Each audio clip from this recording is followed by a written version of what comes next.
Remember we were in the garden right behind me, companion planting the tomatoes, peppers, onions, and all that?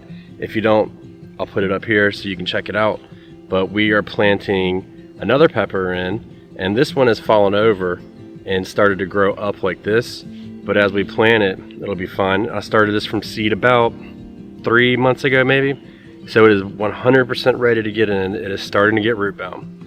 But we are going to employ some of the tactics that we did before, where we take the flowers off, but we're also going to trim it so we get a thicker, bigger, and bushier plant. So check this out. Let's go make this happen. Oh crap, check it out. I got a bunch of strawberries to come pick. That's good. We just kind of let it grow wild, so. But I'll be back to pick those here in just a minute after I get this planted. So look, we got this pepper, and it's flowered, and it's in the pot, which isn't good because what it means is it is basically stressed out, and it's like, oh shit, I gotta make a seed. I've got to fulfill my job, my destiny, and that is to produce seeds to stay alive, to keep this variety going. Which, by the way, this is a Jimmy Nordella pepper. So what we're gonna do is we're gonna pull all these flowers off, but this is a really easy way to do it. And it's gonna be kind of shocking if you've never done this, but I'm gonna take it and clip it off. Okay, so what this does is now that I've taken off all of these fruits, and these fruits, let's see, there's 1, 2, 3, 4, 5, 6, 7, 8, 9, 10, 11, 12, 13, 14. There's 14 flowers that were budding on this plant. Okay, let's just say half of them make it. That's 7 peppers. Now this little plant has 1, 2, 3, 4, 5, 6, 7, 8, 9, 10, 11, 12. Had about 15 leaves on it. That's not going to support the life of these peppers. So we cut it off, and then what it does is it tells the plant, okay, I don't need to make seed right now. I'm going to push my energy back down, more roots, and then more bushiness. So everywhere there's a leaf, it's going to come out, and it's going to start making more, and it'll get more bushy.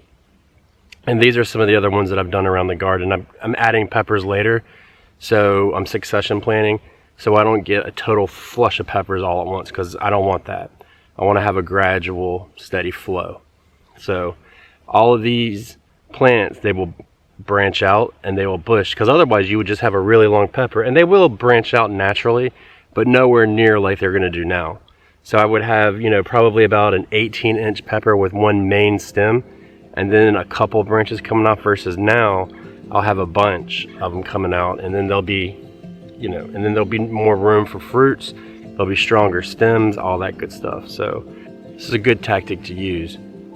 So what we have to do now is we need to get it in the ground as soon as possible, because what it'll do is then when the roots start growing, they'll have somewhere to grow into, because right now, I showed you earlier, but it's full and it needs to be planted. And plus it wasn't getting watered right, because it just gets to be too much after a while. So let's get this in the ground so it can start to stand up and get better.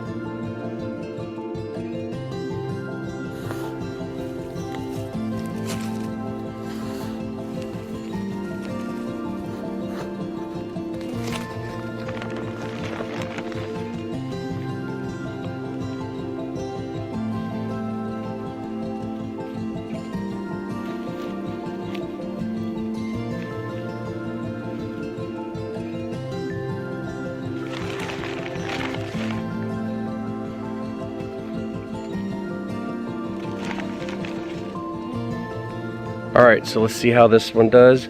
It's all planted, we're going to water it, and then we'll catch it, see what happens. But it will branch out. So give it a shot, see what you can do, see if you can get more out of your garden. And until then, check out the Backyard Gardens podcast, new episodes twice a week. And we'd love to see you there. So learn to grow to change. And until next time, we'll catch you guys later. Cut.